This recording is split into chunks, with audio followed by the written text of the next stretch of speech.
in the icy heart of the Arctic, where the winds howled like wolves and the snow never seemed to stop falling. A small team of human explorers worked tirelessly to finish their research. Their mission was simple: gather data about the region's climate and conduct experiments on the effects of extreme cold. But even in such a remote part of the world, the unexpected could always find a way to surprise them. It was during a fierce blizzard, as the team struggled to navigate their way back to camp, that something extraordinary happened.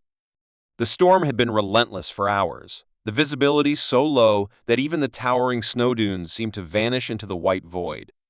In these conditions, it was easy to lose track of time and direction, and the group was beginning to feel the weight of the cold creeping into their bones. That was when Jacob, the youngest member of the team, noticed something unusual at first. He thought it was a trick of the snowstorm, but as he squinted through the flurry, he saw it again, a faint, metallic glimmer. It was a shape half buried in the snow, not like anything they had encountered before. His heart skipped a beat. He waved his arms frantically, signaling to the rest of the team.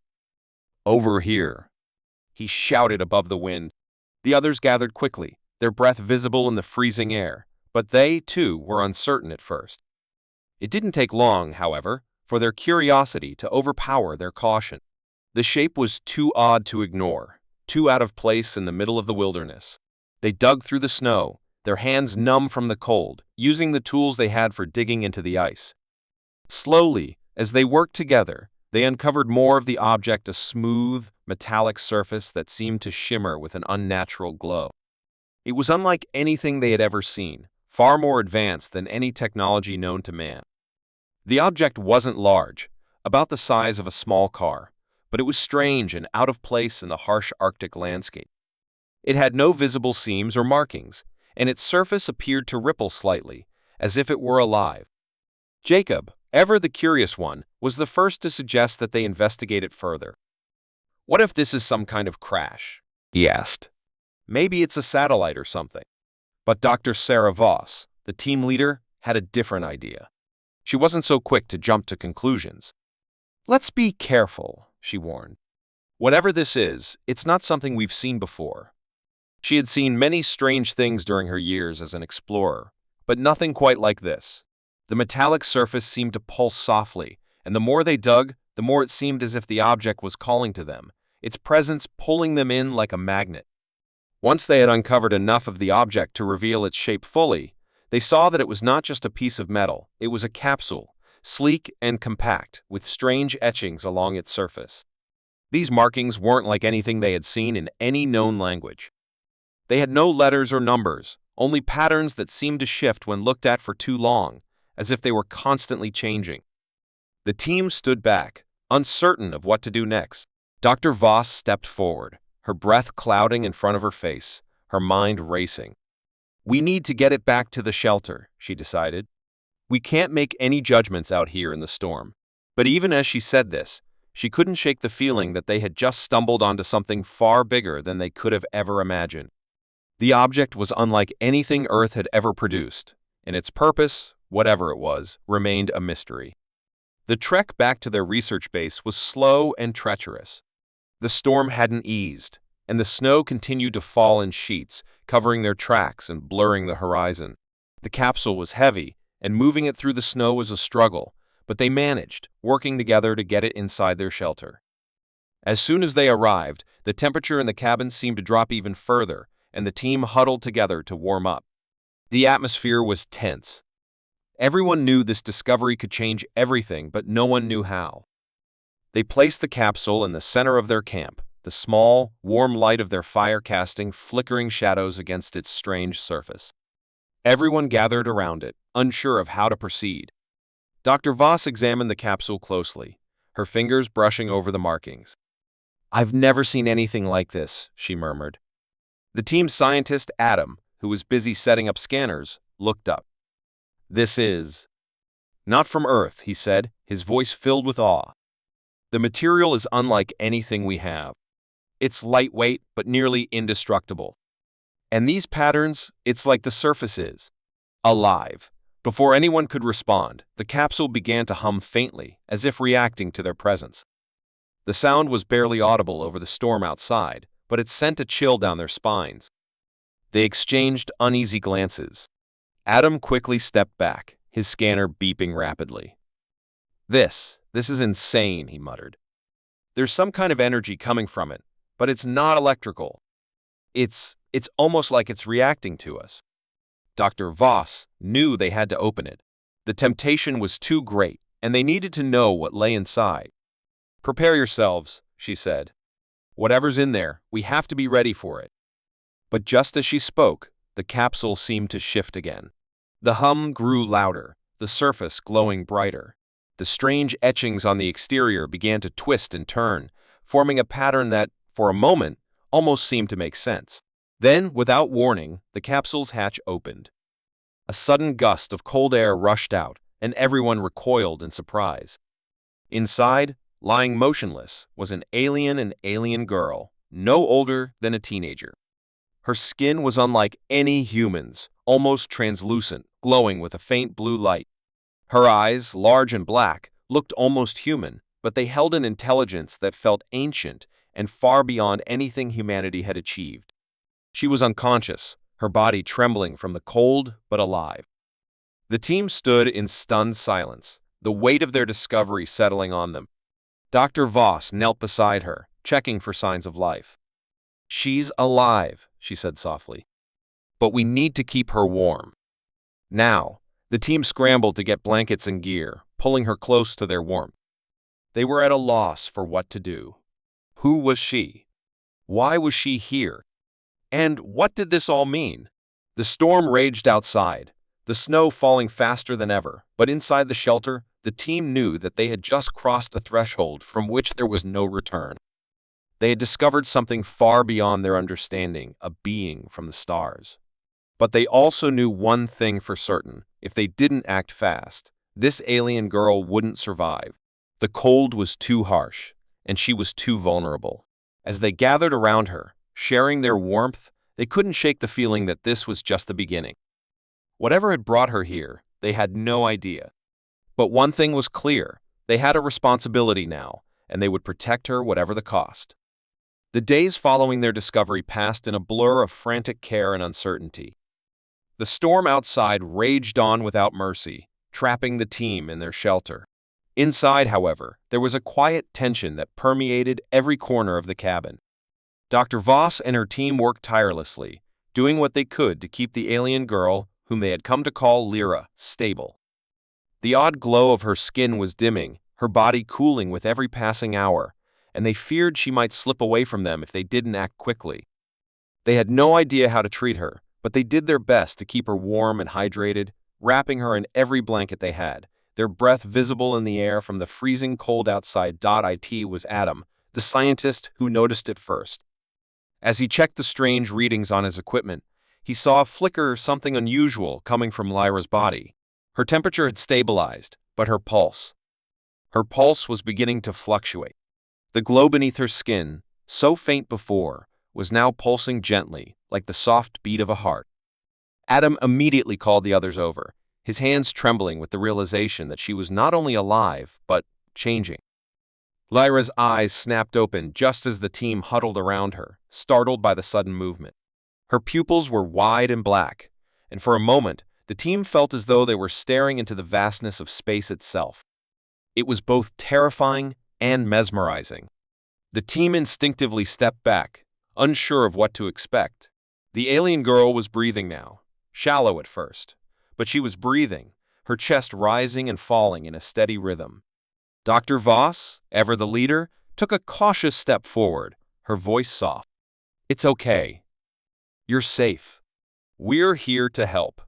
The alien girl's lips trembled slightly as she tried to focus on Dr. Voss, but the effort was too much. She blinked rapidly, confusion written on her face. Then, as if hearing the words for the first time, she whispered something in a language none of them understood. It wasn't a language they had encountered before, and the sounds were unfamiliar, like a melody mixed with a hum, almost musical in its tone. The team exchanged looks. "Do any of you recognize that?" Sarah asked, but no one had ever heard anything like it. Adam tried recording the sound on his equipment, but the alien speech didn't register as any known pattern or frequency. Lyra tried again, her voice growing faint as she spoke a few more words, her hand rising weakly toward Dr. Voss. But before they could react, her body went limp once again. Panic surged in the cabin, and the team immediately began checking her vitals again, fearing that she had slipped into unconsciousness once more.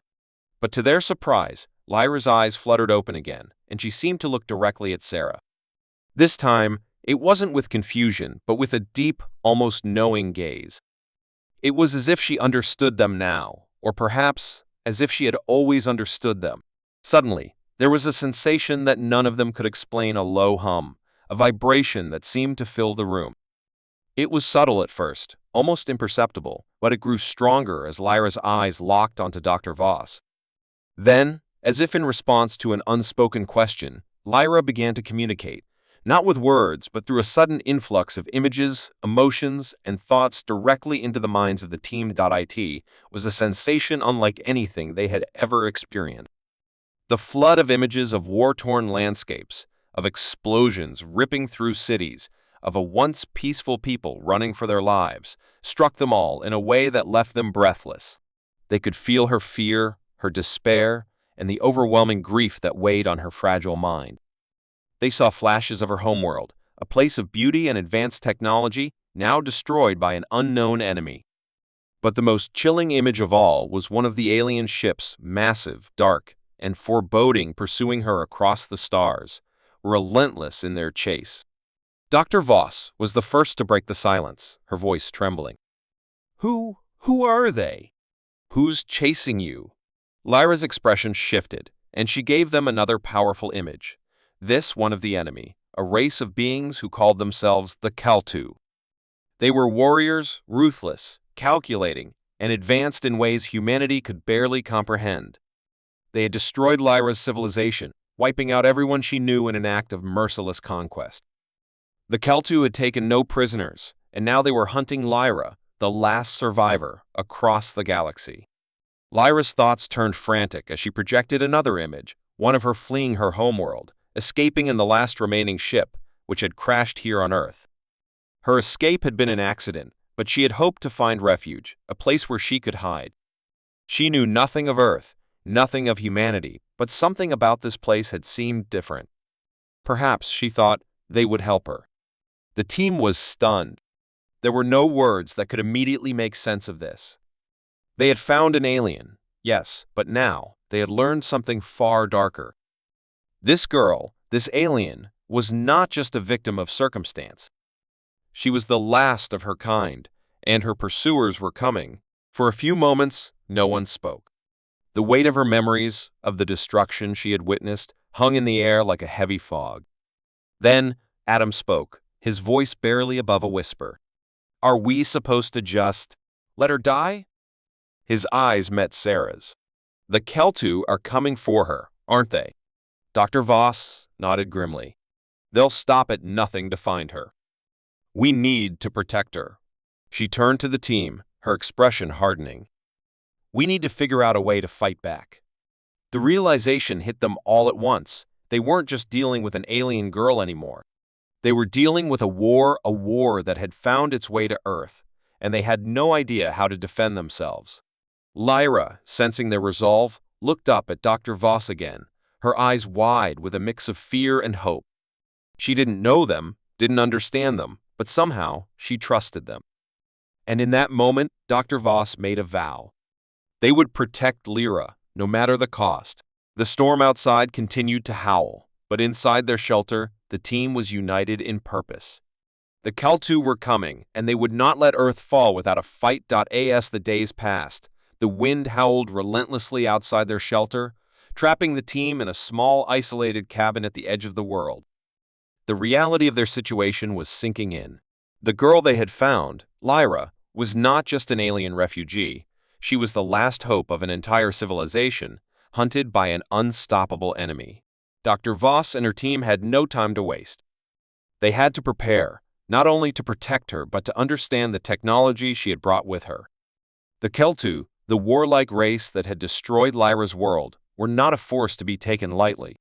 Lyra's telepathic revelations about the Kaltu had painted a picture of a relentless and technologically superior enemy. The Keltu's fleet was vast, their ships designed for war, and they had a terrifying ability to track their prey across the stars, no matter where they hid. Lyra's escape was no accident. She'd been running for her life, and Earth, unfortunately, had become the next place on her path. The Keltu had the power to search the entire galaxy for a single being, and they would stop at nothing to find her. Dr. Voss had barely processed the full extent of Lyra's story when she realized that it was not a matter of if the Keltu would arrive, but when. The quiet urgency had settled into a palpable sense of dread. They were sitting ducks in this remote outpost, with limited resources and no way of defending themselves from an alien fleet capable of annihilating them in an instant. They needed a plan. While a storm continued to rage outside, the team began to gather the small amount of equipment they had. Adam worked tirelessly with the strange data Lyra had shared with him, trying to understand the alien technology embedded in the capsule. He spent long hours scanning and analyzing every fragment of information, attempting to decode the systems that could potentially be their lifeline. But even with the alien knowledge at their disposal, there was still so much they didn't understand. They had a weapon, perhaps the most powerful weapon Earth had ever seen, but it was a mystery, buried deep within technology that was as ancient as it was alien. Lyra, meanwhile, had grown stronger each day. The glow of her skin pulsed gently, and the weakness that had once gripped her body had started to subside. But there was a sorrow in her eyes that no amount of warmth or care could erase. She knew the Keltu were coming, and she knew there was nothing they could do to stop it.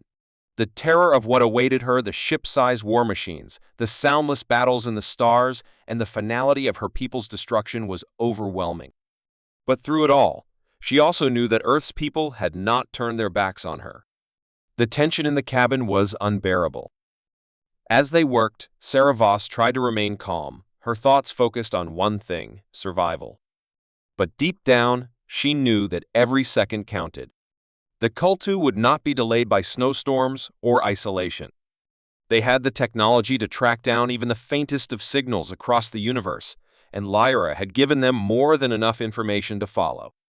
It was only a matter of time. Then, as if to confirm her worst fear, the first signal arrived. It was faint at first, a low-frequency hum that barely registered on their equipment. But when Adam picked it up, his face drained of color. The signal was coming from space. A ship, or multiple ships, had entered Earth's orbit. The Keltu were here. Dr. Voss quickly gathered the team in the makeshift control room they had set up in the shelter. The signal was unmistakable, and there was no mistaking what it meant.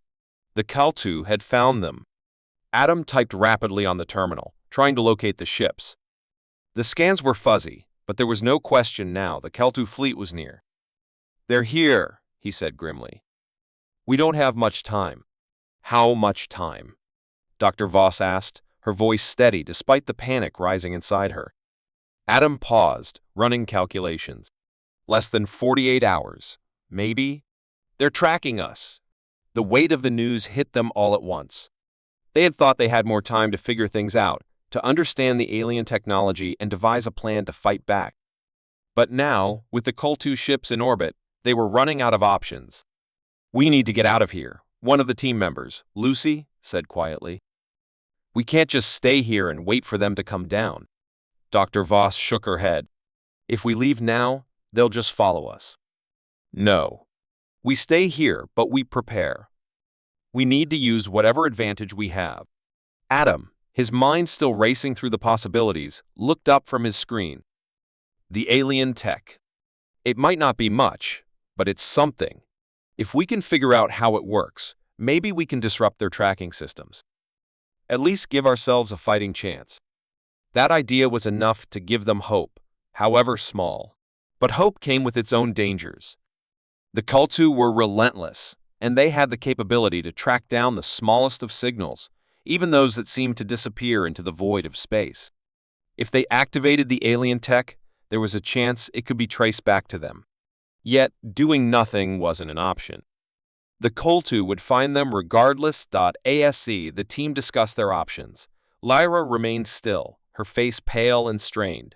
She had not spoken since her initial telepathic communication, but her mind was connected to theirs, her emotions and thoughts an open channel. It was clear that she was frightened not for herself, but for them. "They'll kill you all?" Lyra's voice broke into their thoughts, soft yet filled with a deep sadness. "You don't understand what they are capable of. They do not stop. You cannot hide from them." Her words sent a chill through the group. They were risking everything for someone they had only just met, someone who was a stranger in every sense of the word. And yet, in that moment, they realized just how much they had come to care for her. Lyra was more than just a survivor. She was a symbol, a beacon of hope in a universe where humanity had always been the underdog. "We'll fight for you, Lyra," Dr. Voss said firmly. "We'll fight because we are human, and we don't give up. You didn't give up, and neither will we." Lyra's eyes flickered, her expression softening. She may have come from a world of unimaginable power, but in that moment, surrounded by these humans who had no real weapons, no real resources, she understood something. Their strength was not in their weapons or technology, but in their unyielding will to survive. The countdown had begun. The Kultu were approaching, and with them, an unknown future for the Earth. But one thing was clear: humanity would not back down. They would stand and fight, and they would not let the Kultu have their way. For Lyra, for Earth, and for the survival of their species, they would do whatever it took. The next 24 hours were a blur of preparation, uncertainty, and fear. The storm outside showed no sign of letting up, but inside the shelter, the team worked feverishly, determined to use every moment they had to prepare for the inevitable. The Kultu were coming, and there was no escaping them. They had to fight, even if they had no idea how. Dr. Voss had already made the decision. They would use the alien technology they had found the capsule Lyra had come in. The more they worked with it, the more they began to understand it. The readings Adam had gathered from the capsule were puzzling, but with time, they began to see a pattern. There were energy sources within the device conduits of raw power that could potentially disrupt the Kultu's tracking systems, maybe even their ships. But the technology was foreign, almost organic in nature, and no one could say with certainty if it would work. What they did know was that it was their only chance. "We have no choice," Dr. Voss said as she paced back and forth in the cramped control room. "If this works, it could give us the opening we need. We can't sit here and wait for them to land. We need to hit them first." Adam nodded, his eyes glued to the glowing panels of the alien device in front of him. He had connected it to a few of their satellite relays, hoping to channel its energy into their communications equipment. The team had limited resources, but with the knowledge Lyra had shared with them, they were learning fast. Every bit of alien tech they could incorporate into their systems was a potential weapon, whether they understood it or not. Lyra, though still quiet and reserved, was watching them closely. Despite the fear she must have felt, there was a sense of awe in her eyes as she observed the humans working together. For a moment, there was a glimmer of something like hope in her expression. She may have come from a place of unimaginable destruction, but here, among these people who had just learned the truth of her world's fate, she could sense something new. The resilience of humanity.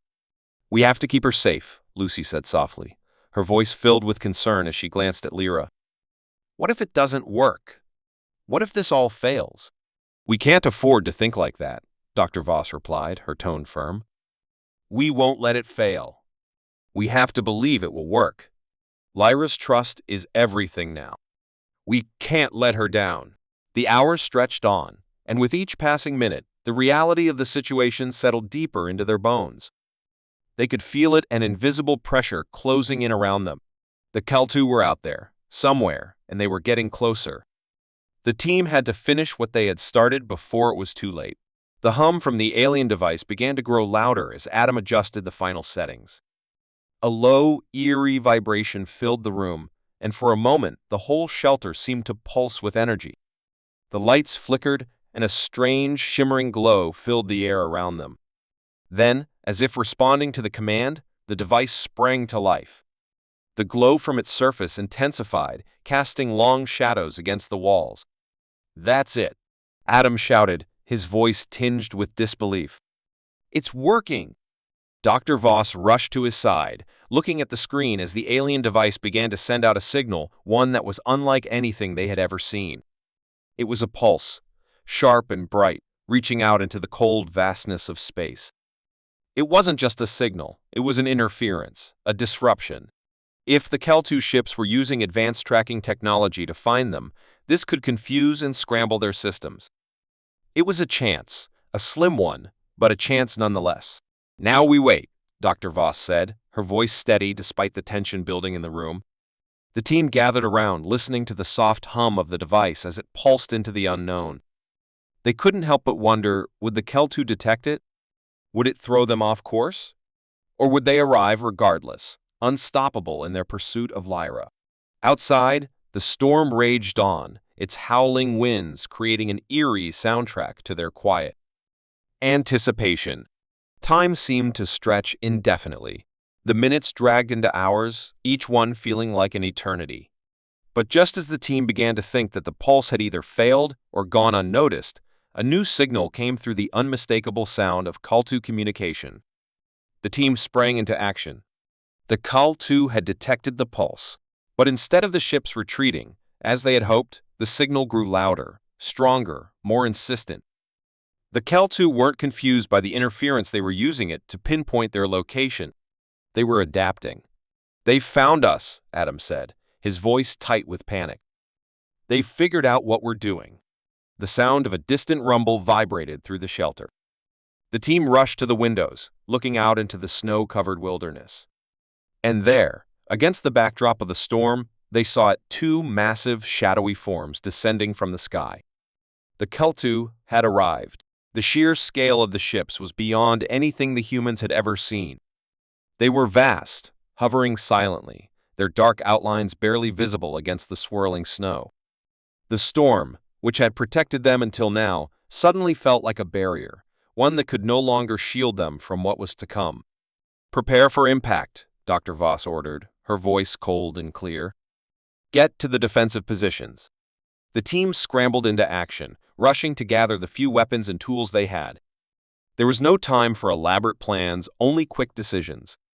They had to trust the alien technology would give them a fighting chance, and they had to hold the line for as long as possible. Lyra, still weak but determined, stepped forward. Her eyes were wide with fear, but also something else, something that made her seem almost stronger, braver. She might have been the last of her people, but she was not without her own strength. The Kel-2 had done their worst to her, but now, with the humans at her side, she was ready to fight. "I can help," she said, her voice trembling but resolute. "I can communicate with them." "I can know," Dr. Voss interrupted gently but firmly. "This is our fight now. Stay back and stay safe. We can't risk you being seen." Lyra nodded, though her face was etched with grief. She understood the risk. The Kel-2 were merciless, and if they knew she was here, they would not hesitate to destroy everyone in their path. The ground shook as the Kel-2 ships landed, their massive forms casting long shadows over the snow. There was no turning back. The battle had begun. The team braced themselves. This was it. This was the moment they had been dreading. The Kel-2 were here, and they would do whatever it took to protect Lyra and humanity from extinction. As the doors to the shelter creaked open, the cold air pouring in, they knew they had only one option left: fight and hope. The Kel-2 ships loomed large in the sky, their dark, imposing shapes cutting through the storm like predatory beasts hunting their prey. The team stood in the shelter, the weight of the situation pressing down on them with suffocating force. The air was tense with a mix of fear and determination, the soft hum of the alien device their only sound as it continued to pulse with energy. They knew the Kel-2 weren't here to negotiate. They weren't here to spare lives. They were here to finish what they had started, eradicate the last of Lyra's people and anything standing in their way. Outside, the snow whipped violently around the descending ships, creating a chilling atmosphere of impending doom. The team was no longer just fighting for survival. They were fighting to keep the promise they had made to Lyra to protect her, no matter the cost. It was a fight for the future, for a world that had never asked for such an invasion, but had found itself caught in the crossfire of an ancient galactic war. Dr. Voss gathered the team in the makeshift command center, her voice steady despite the storm of emotions swirling within her. "This is it," she said, her eyes meeting each of theirs. "We fight, and we fight hard. We have no backup, no reinforcements. But we have something the Keltu don't, the will to survive. Lucy, her face pale but resolute, nodded. We can do this. We have to. Lyra stood in the corner, watching them, her expression unreadable. There was a quiet intensity in her eyes, the kind that spoke volumes about the horrors she had endured. She hadn't wanted them to risk their lives for her, but now she knew they were in it together. And though she was the one who had survived the destruction of her world, she felt the weight of their fight as deeply as they did. Lyra, Dr. Voss said softly, turning to her. Stay back. You can help us your knowledge, your skills, but you need to stay out of their sight. If they see you, they'll destroy everyone here. Lyra gave a small nod, though the sadness in her gaze was palpable. She knew what was at stake. The Kultu were merciless. They wouldn't hesitate to kill anyone in their path to get to her, but she wasn't about to stand idly by. If there was any chance to help these people, she would take it. We're gonna make it, Adam said, trying to muster courage, though his hands were shaking slightly. We have the tech, we have the knowledge. We can use it. The plan was simple, but fraught with danger.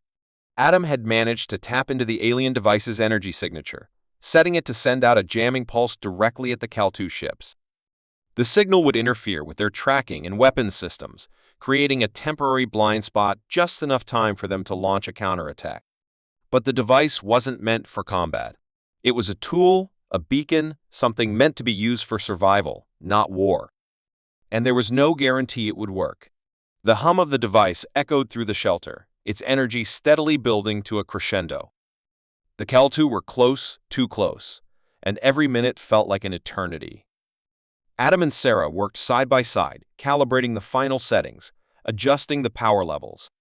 Ready, Adam finally said, wiping the sweat from his brow. It's all we have. Once we activate it, there's no turning back. Dr. Voss nodded. Do it! The pulse was sent, a wave of energy rippling outward. For a moment, nothing happened. The team held their breath, hearts pounding in their chests. But then the world seemed to tremble as the alien device discharged its full power. The Keltu ships, hovering just above the snow-covered ground, flickered. The lights on their hulls dimmed, and a low, unnatural hum reverberated from the ship's core. For a brief moment, the Keltu seemed disoriented, as if their systems were scrambling to regain control.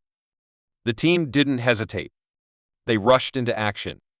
Adam and Sarah led the charge, moving toward the back exit of the shelter, which opened to the snow-covered terrain.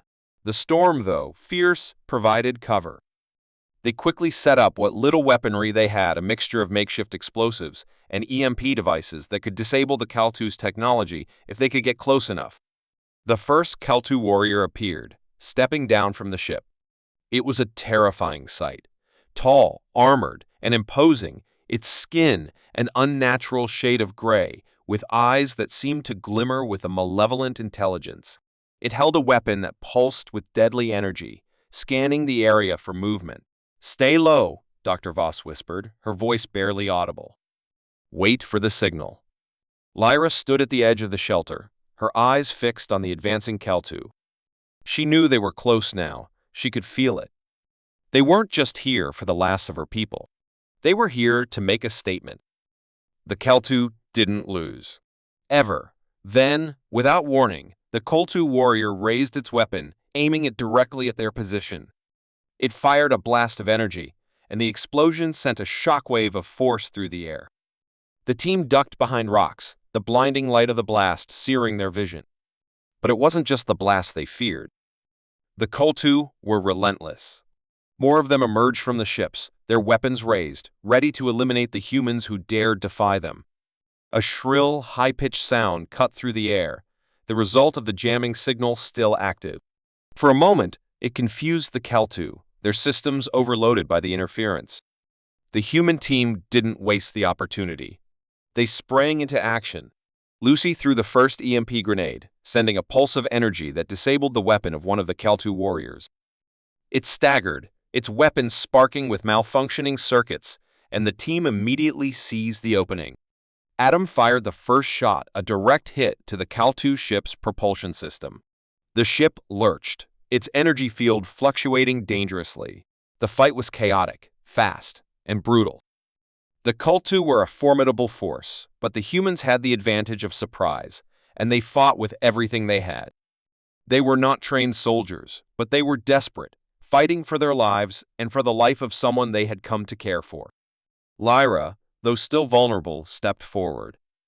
Her eyes glowed faintly as she focused on the Kultu warriors.